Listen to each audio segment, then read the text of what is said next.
remember I was at your house one time and I said, you know what would be a good one to watch, Monster, and then you said, oh, I've seen it. Oh, it's so amazing. So we're gonna talk about it because it's that amazing. A little bit of about one of the cities it's based on in general, Prague, because I've actually been there on holiday once. Man, oh man, that's amazing. Was that the one with the fancy clock tower, or was that The one with the big fancy bridge. the big fancy bridge? Right, right. People say that Naoki Urasawa has made quite the reputation for making some stellar manga series, which seem to have the common theme of some kind of suspense or something mundane or something along that caliber. People still say that his magnum opus is this series, Monster. If I ever wanted to actually introduce anime to one of my family members, and that, I would probably start off with this one in that. Yeah. That makes sense because I've got a family member who can't really keep up with stuff like Tolkien and stuff like that, but is very much into channels like Spooks or films like the Jason Bourne series, stuff like that, like spy, espionage, and thriller type stuff.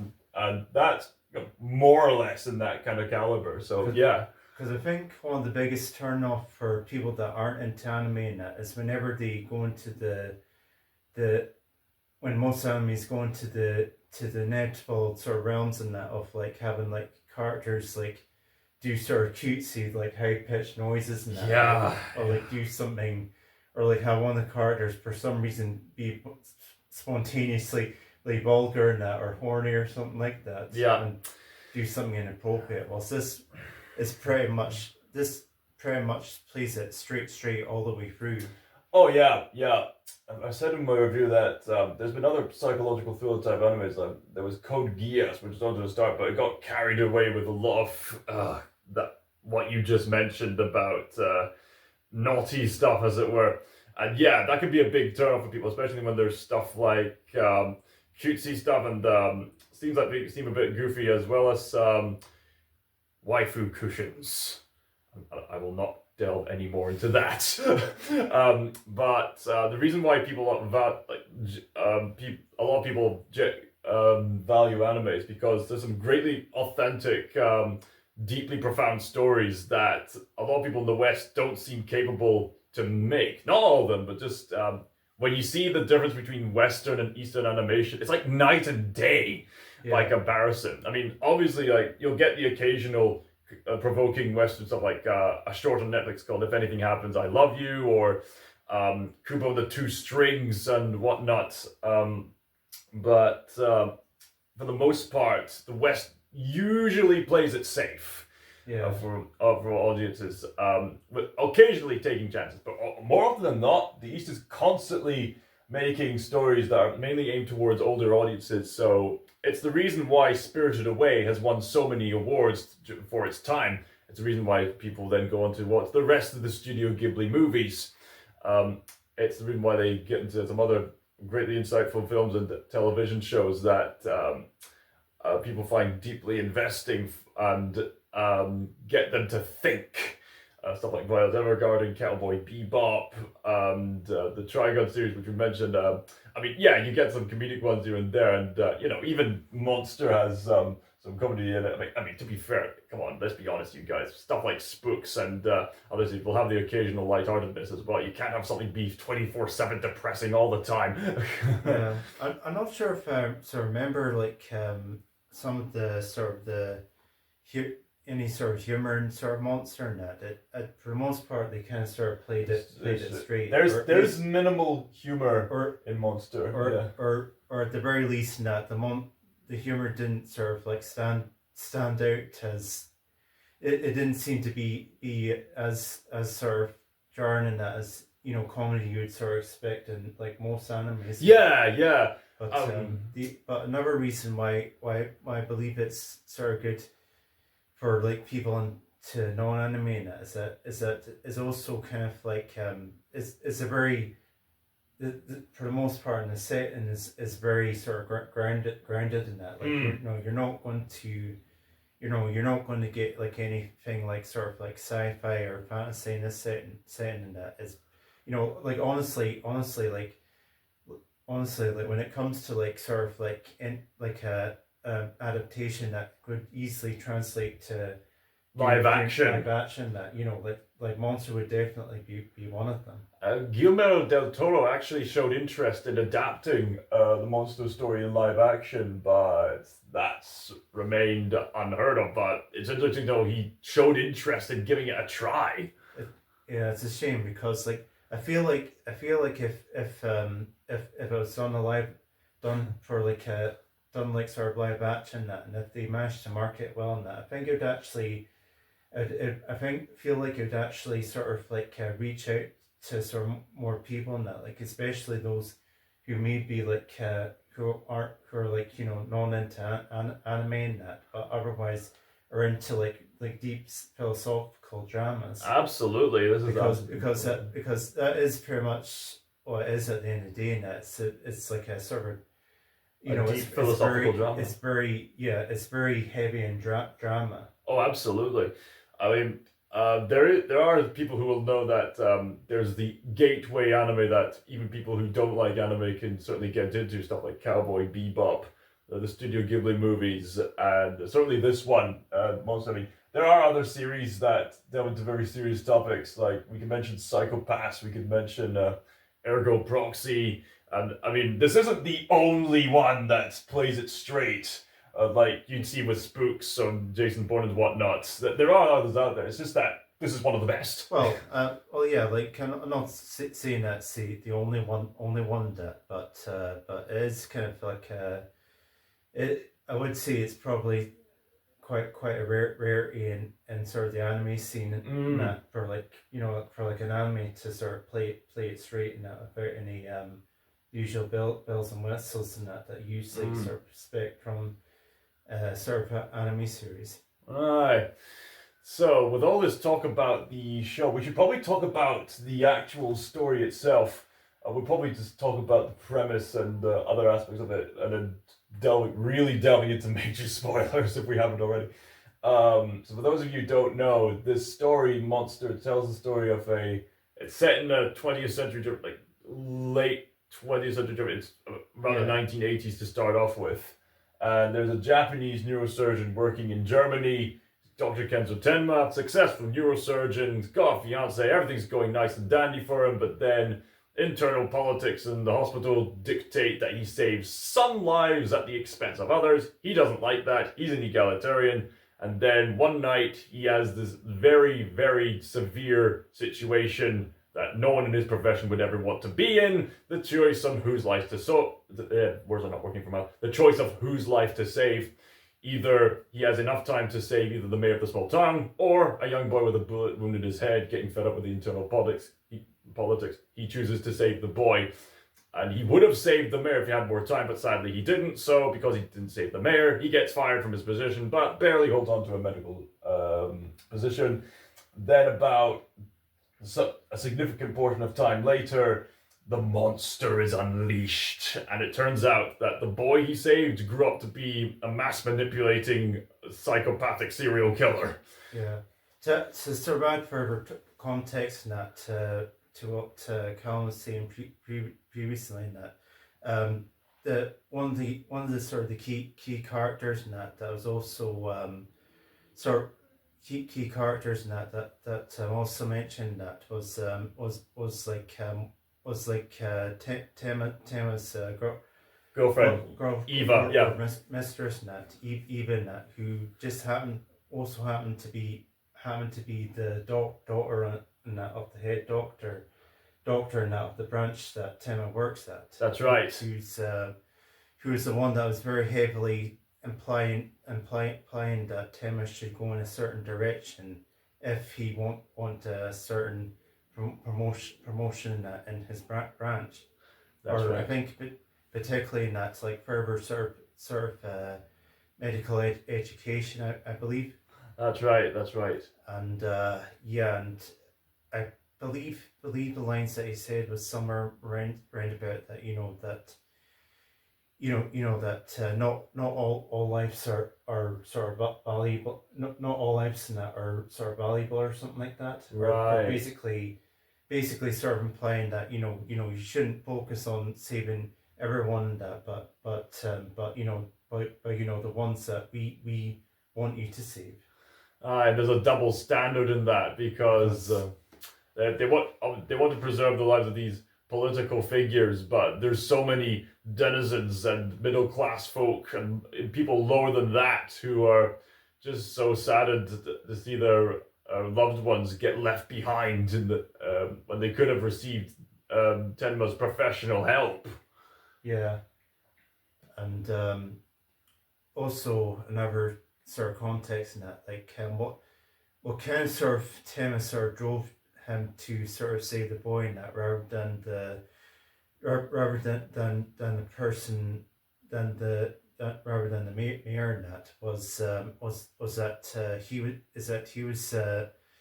he was sort of like catered off to a surgery in that of a ballerina in that was perceived as more important. Well, it was actually he didn't actually even sort of think about it in that. He was just, someone just told him to be at the surgery in that, and he just did it in that. But as a result in that, he actually missed out on an important operation that to save a farmer in that, and which results in his death in that. Oh man! And then after the surgery in that, after the farmer passed away in that, and after Tenma's surgery in that with the ballerina, the farmer's wife in that, and approached him in that, and basically said, how could you not?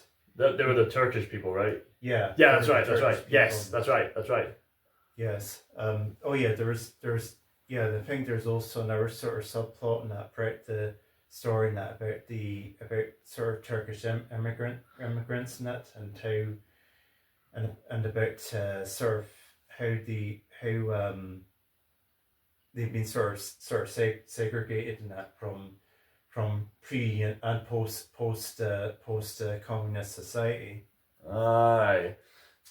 Long story short, communism sucks. There's all that going on, as well as neo-Nazis who don't like the Turks, and there's a whole bunch that's going on. But the key focus of the plot is that Tenma wants to save anyone and everyone that he can, and it just so happens that one of the people he saved was, well, the monster. Yeah, and yes. So basically, like after Tenma was demoted in that, her mistress also sort of like separated from him in that, because he didn't get the promotion. The boy in general, because the boy in general in that was actually part, he was actually sort of some the boy was actually part of like pair of siblings in that ran across the eastern border in that. That's right. Approach the west in that, or they're adopted by a family in that, who the police would end up finding both parents murdered in that, and the little girl traumatized with the boy in general that's like dying from a gunshot wound to the head. That's right. Or did he die? Because the whole surgery thing where he was almost dead, and then Tenma managed to get him back to life via removing the bullet from his head before he passed away. It was a very slim situation, right? But yes, that regardless, that did traumatize the girl who's Nina, and she managed to get recuperated and functioning back into society. As Tenma's coming to the shocking realization that the boy he saved grew up to be a killer, and that he's killed off those previous parent figures and a few other people, including one of his own patients right in front of him. And he seems to be going around and shows up to Nina's friends, and Nina's starting to have some mental health problems just by seeing Johan again. She seems to have some lost memories, um, and there's an Inspector Lunge, who's basically the Inspector Javert of the story, who are suspicious of Tenma, particularly because the monster named Johann Liebert is so good at covering up his tracks that it leads to Lunge presuming that Tenma just has to be the guilty culprit, and that leads to Tenma being a fugitive who has to make a run for it. And so basically the tension of the story is that Tenma has to find a way to stop Johann Liebert before he kills and manipulates other people. And if he can stop him, is he going to do so in a way that's going to compromise his egalitarian beliefs? Is he going to kill Johann? Is he not? But at the same time, he has to learn self-defense. Can he outrun the law enforcement? Can he help other people out? What friends can he trust? So on and so forth. And the tension keeps going, and it never lets up. Like there's no filler, no fluff. It just keeps you on the edge of your seat right up until the end. Yeah, I definitely say so. And there's like a huge vast array of characters in that. Oh, absolutely. Like it is kind of one of those stories that just consistently just opens up in that the further you go into it. Like, I mean, there's so much stuff working. So much working components in that you know, like we only really just touched the bare of what the story has to give us in that. Absolutely. I am absolutely impressed by any storyteller who can interweave so many characters into a single story. Like, obviously, this has the advantage of being an extensive series, but even still, with so many characters, it could have easily have gotten carried away. Like, people critique films like Spider-Man 3 and other sort of movies where they had too many characters to focus on with so limited time, and the focus can then be disjointed at points. But thankfully here, the focus we focus on certain characters at a time, depending on the mood of certain characters, depending on what mysteries are being revealed.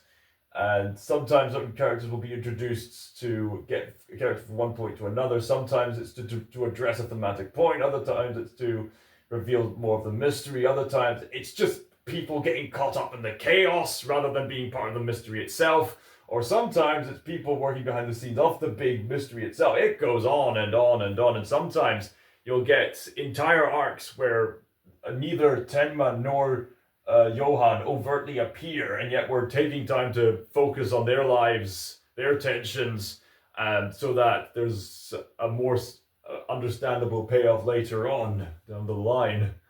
Yeah, and it is quite interesting, sort of like sort of timeline in that of the events in that, because well the I believe the series the TV adaptation that was around about 2004. Yes.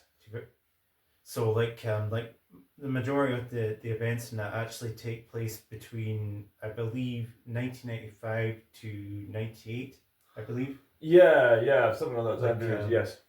And it is quite sort of interesting, sort of like, it is quite interesting with also the time period, but also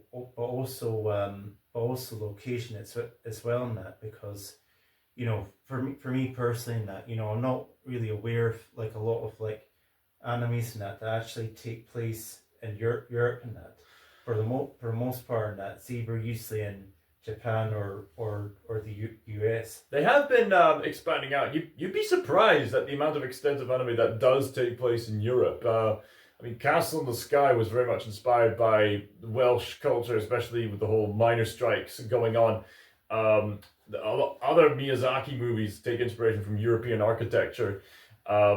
There's Vinland Saga, which self-evidently takes part in Europe during the Viking era, and of course the journey all the way to Native America. There's medieval inspired fantasies, of course European in inspiration, but you know, Japanese culture interweaving in there. There's other stories that take place in Europe. There was like Emma, a Victorian romance. There's some set in Italy. There was that what was it called? Nadia, Secret of Blue Water, where a good portion of it takes place in France. First few episodes are actually in Paris, France. Um, let's see, what else was there to the top of my head? Oh, I'm sure there was countless hours in that, but I was meaning more that that it's interesting that you don't see a lot of animes that like sort of set in Europe during like a more sort of modern period. Yeah. There's a thought. There's a thought. The thing with animation, you can make any kind of story, any kind of time period you want. Yeah. But I suppose it's an interesting observation that you do often see, as you say, anime set in another country in modern times. So yeah, that is an interesting observation that you mentioned there. And certainly, it's interesting that Naoki Urasawa chose Germany because, in case you don't know, there's actually a historical link between Germany and Japan in regards to how they've collaborated in the past in regards to advancing medicine, technology, and doing that for a good period of time. You actually have some anime that focuses on that aspect on a cultural basis. There was, I think, Attack on Titan did that. And of course, Monster pretty overtly delves into that because it's set in Germany and the main protagonist is Japanese. Yeah. And also sort of brief stint in sort of Prague in that. Yeah, yes, it's set in Prague. You have all that cultural aspect coming out, and sometimes you'll have people from other cultures coming in. There's one portion, I think it was fairly in the early portions of the story. I remember, I think it was in the early portions of the story where Tenma's walking along with Dieter. They come across this British couple who are trying to see their son who's in prison. Oh yeah. There's another cultural clash. That was actually, sorry to interrupt on that, but I actually thought that was actually quite a good sort of like I thought that episode in particular that was quite sort of good sort of like like one-off story in that within like sub-story in that the bigger narrative within the bigger narrative in that, because like when you first start off in that, you hear them talk about their son in that, and you're sort of wondering what happened to their son in that, like did he get murdered, did he is he lost, like you're not sure what like why they're here in Germany in particular in that, to see their son in that, and then you finally get the big reveal in that, and also the fact that their son being a wanted felon, that ties into sort of Tema himself in that, who obviously at this point is a wanted felon himself in that, and right, the sort of the sort of like the and their own kind of like moral complex in that, of like whether or not to help out someone who's on the surface who is a nice, sorry, I didn't mean on the surface, but like someone who is nice but at the same time is still a wanted felon. Yeah. And to contrast to them to them in that, who obviously has a son who is a felon. And so on in that. Yeah, it certainly makes you think. And like I said, that goes back to what I was saying before about the characters who are small minor characters who have their own arcs of their own way. And yeah, at times you have, I think it was especially in some of the early bits of the story, and certainly at some segments later on, you do get those individual stories where the people that Tenma comes across. There was another one like that where Tenma's first out on the run, and then he comes across a gunman who teaches him how to shoot with a gun and train him up for the endurance necessary to do that kind of thing. That's one of my personal favorites in that. I just like stories that that introduce that. I suppose like kind of like you introduce like which starts off in that showing you like something sort of like a kind of like a check of gun from the start and that of like the wee girl playing in the rain that, and you're wondering, who is this little girl playing out in the rain and that, and then we find out, find out in that about how she was like like her she like The daughter she, of people that the she gunman murdered. yeah, and about how he sort of struggles to become a father figure and that, and it's only the influence of Tema and that actually sort of helped it with his relations and that with his like adopted daughter and that. That's right, yeah. And for that fact alone and that, like he sort of refuses to like give cops any information of where he was going and that. And I just love that part near the end and that, where he actually, when he comes out of the police station and the door shows his face in that, and the rain in that. I just thought, oh, that's just beautiful. Yeah. Like that for me, that was just perfect. Yeah.